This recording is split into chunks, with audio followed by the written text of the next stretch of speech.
तत्पुरुषाय विद्महे महादेवाय धीमहि तन्नो रुद्र प्रचोदयात्। ओम नमो नारायण।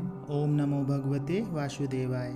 जय श्री कृष्णा। राधे राधे। जय माता दी। हर हर महादेव। जय भोलेनाथ। आप सभी में से बहुत सारे लोग ऐसे हैं जो पूजा पाठ करने के साथ साथ साधनाएं भी करते हैं। जो साधनाएं नहीं करते हैं वो जप भी करते हैं, और जो जप नहीं कर रहे हैं उन्होंने, बहुत से लोगों ने ऐसा मन बनाया है कि वो जप करेंगे। लेकिन जप करने से पहले हमारे मन में बहुत सारे सवाल पैदा होना शुरू हो जाते हैं कि कौन से मंत्र का जप करें, और मंत्र जप करेंगे तो सिद्धि कब मिलेगी। हमारे मन में बहुत जिज्ञासा रहती है सिद्धि पाने के लिए किसी भी मंत्र की, क्योंकि हम ज़्यादातर जो दुनिया में देखते हैं, जैसे सीरियल के माध्यम से आप देख रहे हो, किसी नाटक के माध्यम से देख रहे हो, किसी कहानी के रूप में आप पढ़ रहे हो, तो सिद्धियां बहुत अट्रैक्ट करती हैं, आकर्षित करती हैं अपनी तरफ, कि हमें भी जप करना चाहिए और जप के माध्यम से सिद्धि प्राप्त करना चाहिए। सिद्धि मिलती है, बिल्कुल मिलती है, लेकिन उसके लिए बहुत जप करना पड़ता है। लेकिन पहले हमें प्रारंभ तो करना चाहिए, और प्रारंभ होता है मंत्र जप के साथ में, ध्यान के साथ में, भगवान के जप के साथ में। कुछ व्यक्ति मंत्र जप करते हैं, कुछ व्यक्ति ऐसे भी हैं जो मंत्र नहीं बोल पाते हैं, तो वो भगवान के नाम का जप करते हैं, जैसे गौरी शंकर गौरी शंकर गौरी शंकर, या गौरी महादेव हर हर महादेव, या सीताराम सीताराम सीताराम, सिया राम सिया राम सिया राम। इस प्रकार से वो जप करते हैं। तो जप से भी ऊर्जा पैदा होती है और मंत्र से भी ऊर्जा पैदा होती है, दोनों माध्यम से ऊर्जा पैदा होती है। ये आपके ऊपर डिपेंड करता है कि आप किस माध्यम से जप कर रहे हैं। दूसरा, इस बात पे भी निर्भर करता है कि आप किस भाव से जप कर रहे हैं। मंत्र जप और नाम जप दोनों के बारे में बताएंगे कि कौन सा जप कैसे करें जिससे आपको जल्दी सिद्धि मिलना शुरू हो जाए, या आप ये कह सकते हैं वो मंत्र एक्टिव होना शुरू हो जाए, उस मंत्र में ऊर्जा आना शुरू हो जाए और आप उस ऊर्जा को महसूस कर पाएँ। जब हम मंत्र जप करते हैं तो मंत्र जप में ऐसी ऊर्जाएं पैदा होती हैं जो आपके प्रारब्ध को नष्ट करके आपके मनवांछित फल प्राप्त करने में मदद करती हैं। ऐसा ही नाम जप में भी होता है। नाम जप में ज़्यादातर हम भगवान में लीन होना चाहते हैं, मोक्ष की कामना से नाम जप करते हैं, लेकिन मंत्र जप में हम अपनी मनोकामना अपने इष्ट देव को, या जिनका भी आप जप कर रहे होते हैं, उनके सामने प्रस्तुत करते हैं कि मेरी ऐसी मनोकामना है। क्योंकि हम भौतिक शरीर में हैं, सांसारिक रूप में हम अपना जीवन यापन कर रहे हैं, तो हमारे मन में कामनाएं भी रहती हैं, चाहे वो भोजन खाने से संबंधित कामना हो, या फिर कुछ पाने से संबंधित कामना हो, या सुख सुविधाओं से संबंधित कामनाएं हो। तो कामनाएं तो जीवन में बनी ही रहती हैं, लेकिन जो आपके प्रारब्ध में लिखा रहता है वैसी ही चीज़ें आपको मिलती हैं। तो प्रारब्ध को नष्ट करके हम जब अपनी साधना के बल पे अपने जीवन में अपनी ऊर्जा को एक्टिवेट करते हैं, तो जो चीज़ें प्रारब्ध में नहीं होती हैं वो भी आपको मिलना शुरू हो जाती हैं।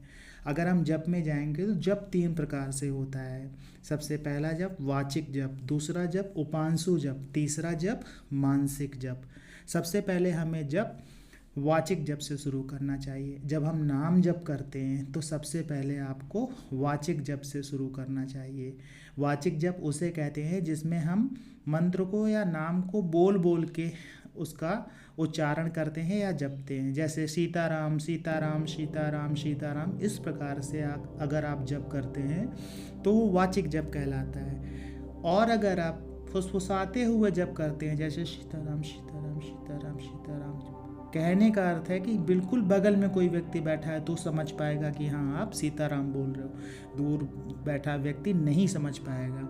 उसको उपांशु जप कहते हैं, जिसमें फुसफुसाते हुए जप करते हैं। और मानसिक जप आप सभी जानते हैं, जिसमें ना होंठ हिलते हैं, ना जीभ हिलती है, ना कोई आवाज़ आती है, मन ही मन जप चलता रहता है, उसे मानसिक जप कहते हैं। और मंत्र, मन का तंत्र, उसे ही मंत्र कहते हैं। तो हमें वाचिक जप से नाम जप शुरू करना चाहिए।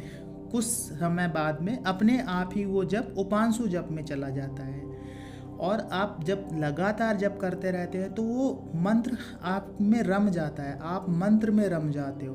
मंत्र आपका एक शरीर का एक पार्ट जैसा होने लगता है। जैसे पलकें झपकाना एक पार्ट है, सांस लेना एक पार्ट है, हृदय का धड़कना एक पार्ट है आपके शरीर का, वैसे ही मंत्र भी आपका पार्ट बन जाता है, नाम जब भी वो पार्ट बन जाता है। उसके बाद वो जप अपने आप ही स्वतः ही उपांशु जप में कन्वर्टेड हो जाता है। धीरे धीरे करके जब आप और आगे बढ़ते जाते हैं तो वो जप मानसिक जप में चला जाता है, स्वतः ही चला जाता है। आप करके देखिएगा। इसी प्रकार से मंत्र जप होता है। मंत्र जप ज़्यादातर हमें उपांशु जप से शुरू करना चाहिए। कहने का अर्थ है फुसफुसाते हुए उसका जप करिए शुरुआत में। अब ऐसा क्यों किया जाता है, क्यों वाचिक जप किया जाता है, क्यों उपांशु जप किया जाता है, उसका कारण होता है क्योंकि जैसे हम कहीं जाना चाहते हैं, ऊपर चढ़ना चाहते हैं, तो सीढ़ी के एक तल पे तो आप चढ़ेंगे पहले ना, कि डायरेक्ट छलांग मार के ऊपर पहुंच जाएंगे। अगर सीधे छलांग मारेंगे तो आप गिर भी सकते हैं, चोट भी लग सकती है। लेकिन एक एक सीढ़ी चढ़ के जाएंगे तो आपको उन सीढ़ियों का भी अनुभव रहेगा, और आप जब वहाँ शिखर तक पहुँचेंगे तो आपको नीचे से लेकर ऊपर तक सारी चीज़ें क्लियर होंगी। और उस मंत्र की ऊर्जा जब धीरे धीरे करके बढ़ती है तो उस मंत्र की ऊर्जा बहुत ताकतवर होती है। तो मंत्र हमें उपांशु जप से शुरू करना चाहिए। धीरे धीरे करके उपांशु जप करते रहिए। कुछ समय बाद वह स्वतः ही मानसिक जप में परिवर्तित हो जाता है, और मानसिक जप आपको ऊर्जा प्रदान करता है, आपके मंत्र में सिद्धि प्रदान करता है।